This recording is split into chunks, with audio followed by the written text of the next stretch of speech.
Hello from Thoracic Park.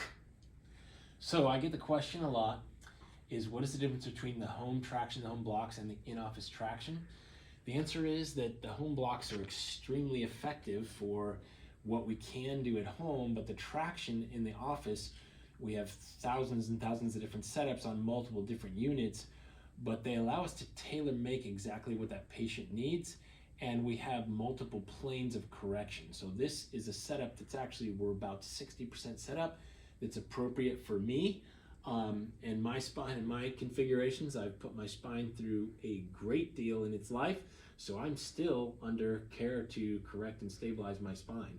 And it changes with time with new bike accidents or skiing accidents and such. So we're gonna finish my setup with what we're trying to correct on me is that my thoracic spine, my mid-back is shifted backwards. There's a little bit too much curve in my low back, and most of it's pretty appropriate for my unique anatomy. We're trying to correct the curve in my neck, and we're trying to shift. There's one area of my thoracic spine that I've fractured twice that needs to be less curve. So we're gonna work on all that at the exact same time. And the lovely, brilliant Hannah is going to finish off setting up my traction. She does most of the traction setup. She is the head of the rehab department. And she's brilliant. So here, we're allowing more leverage by pulling down on my lumbar spine and flattening that just a little bit tighter, Hannah. And she'll ask every patient, how's that feel? Is it tight? Is it good? That's perfect, thank you. And then we have blocks under here that help shift my rib cage, my thoracic spine forward compared to my pelvis, and then this down pull here allows that. And then this is very specifically on the area where I fractured. Not everyone can traction right where they fractured, but in my case it's safe and very effective. So let's go ahead and tighten that hand up. And so this up pull on a 6-to-1 pulley, good, that's good right there, so I can feel that. So you can notice the change in my voice because we're moving my spine, okay? And then how's my cervical dental setup, my neck setup? So it doesn't look like it's doing anything. So I'm gonna add a little height so that way you get the most out of this cervical dental roll. Okay, great. While you lift your head. All right, try that. How's that feel, Doc? That's terrific. No, that is a perfect setup for me. So with this table and other tables that we have, it can be seated traction primarily for the neck. It can be lumbar traction, which we have an actual mechanical winch that's just for the lumbar spine. It can be compressed. There's all sorts of different setups, literally thousands of possible setups that are unique, tailored to each patient. And with these different devices, we can anchor at exact points we need. We can pull up and down at different points in the same traction.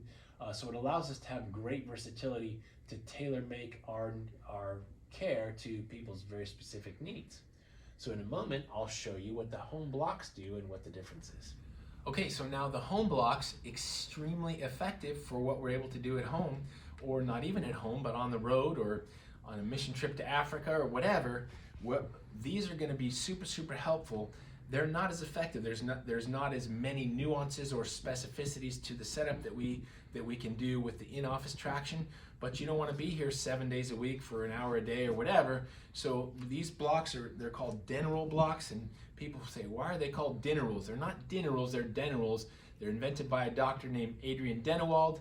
He's out of Australia. He's a brilliant clinician and biomechanics expert, and they're called rolls because they're like rolls or blocks, so they're kind of like foam rollers. So they're called dental rolls, and so you can call them, we call them dental rolls, or C-den, which is a cervical dental roll, or T-den, which is thoracic, or I don't use a lumbar because I already have enough lumbar curve. These are very, very effective for using at home. I get the question a lot of, if I'm doing in-office traction, do I still do my home blocks on that day? And the answer is yes, because they're different. So you do all twice a day, every day on your cervical dental roll and all your regular dental rolls, your blocks at home, and then the traction 3 or 4 or 5 times a week, whatever you're scheduled. They are independent of one another, even though they work together in unison. I almost said in communion, not in communion, in unison. So we're gonna lie on our back. So this is done on the floor at home. This table is very fancy, but it's all flat, so it's just like doing it on your floor. You do not want to do it on the bed in 99.9% of the cases because the bed takes a lot of the load of the body. So we're going to lie back on this. You probably already know how, you've probably already been instructed, but this is my cervical den roll at the base of my neck. Then my thoracic den roll for me, working on an area of T10 here that I fractured twice, and then I have a block to decrease the curve in my tailbone. So just like this. So you have to work up to the 20 minutes. 20 minutes is the prescribed amount. That is the most effective amount, but you want to work up to that. Some people can't do that. In fact, almost nobody can do that right away. So you build up to that. It also can be that your neck one you can handle for 10 minutes, but your mid-back one is just too much for those 10 minutes.